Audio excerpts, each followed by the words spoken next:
The Celtics destroyed the Mavs 4-1 in the NBA Finals. And I'm pretty sure the only reason the Celtics lost that one game is because they wanted to win the trophy at home. So how did the Celtics destroy the Mavs so easily? We could talk about tactics, but in this video, we're going to be talking about what I think is the most important area and what I think made the biggest impact on the finals, which is the mental side of the game. I'm a mental performance coach who studies elite athletes, and this is my perspective on how the Celtics destroyed the Mavs. Now let me preface this video by saying that this video was hard for me to make because I'm from Dallas, I was born in Dallas, so I'm a Mavs fan. But as a mental performance coach, if I'm being honest, the reason that the Celtics destroyed the Mavs so badly is because they were a better team than the Mavericks. And what do I mean by that? Well, we can look at the stats. The Mavericks only had 3 players who averaged above 10 points, while the Celtics had 5 players who averaged above 10 points, which shows that the Mavericks really only relied on 3 players, and really and truly only 2 players, Kyrie and Luka, to score most of their points, while the Celtics could rely on their whole starting lineup to score points and help out the team.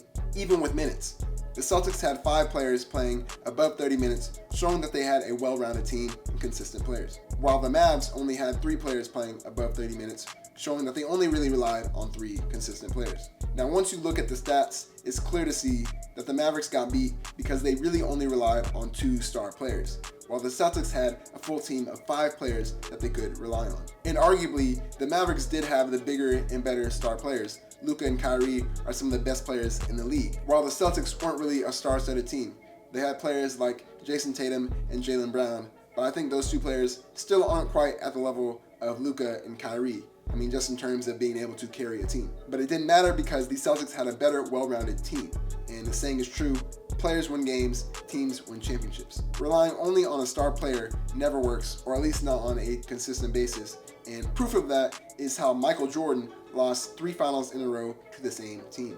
Michael Jordan was drafted into the NBA in 1984 to the Chicago Bulls and was immediately a star. Within his first 4 seasons, he won Rookie of the Year, MVP, Defensive Player of the Year, and led the league in scoring. However, despite his individual accolades, his team, the Chicago Bulls, continued to get knocked out of the playoffs. Jordan was baffled by this because he was the best player in the league, but his team was never able to become the best team in the league. And he knew in order to become a great, he had to win a championship.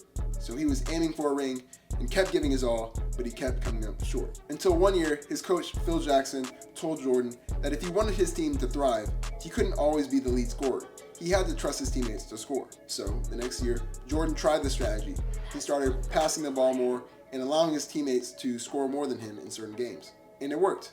The Bulls made it to the Eastern Conference Finals, which was further than they typically had gotten. But they played against the Detroit Pistons, who were known as the baddest team in the league.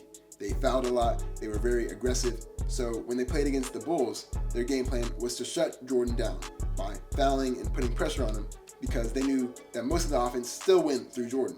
The Chicago Bulls went on to lose 3 years in a row to the Detroit Pistons, who went on to win the NBA championship 3 years in a row.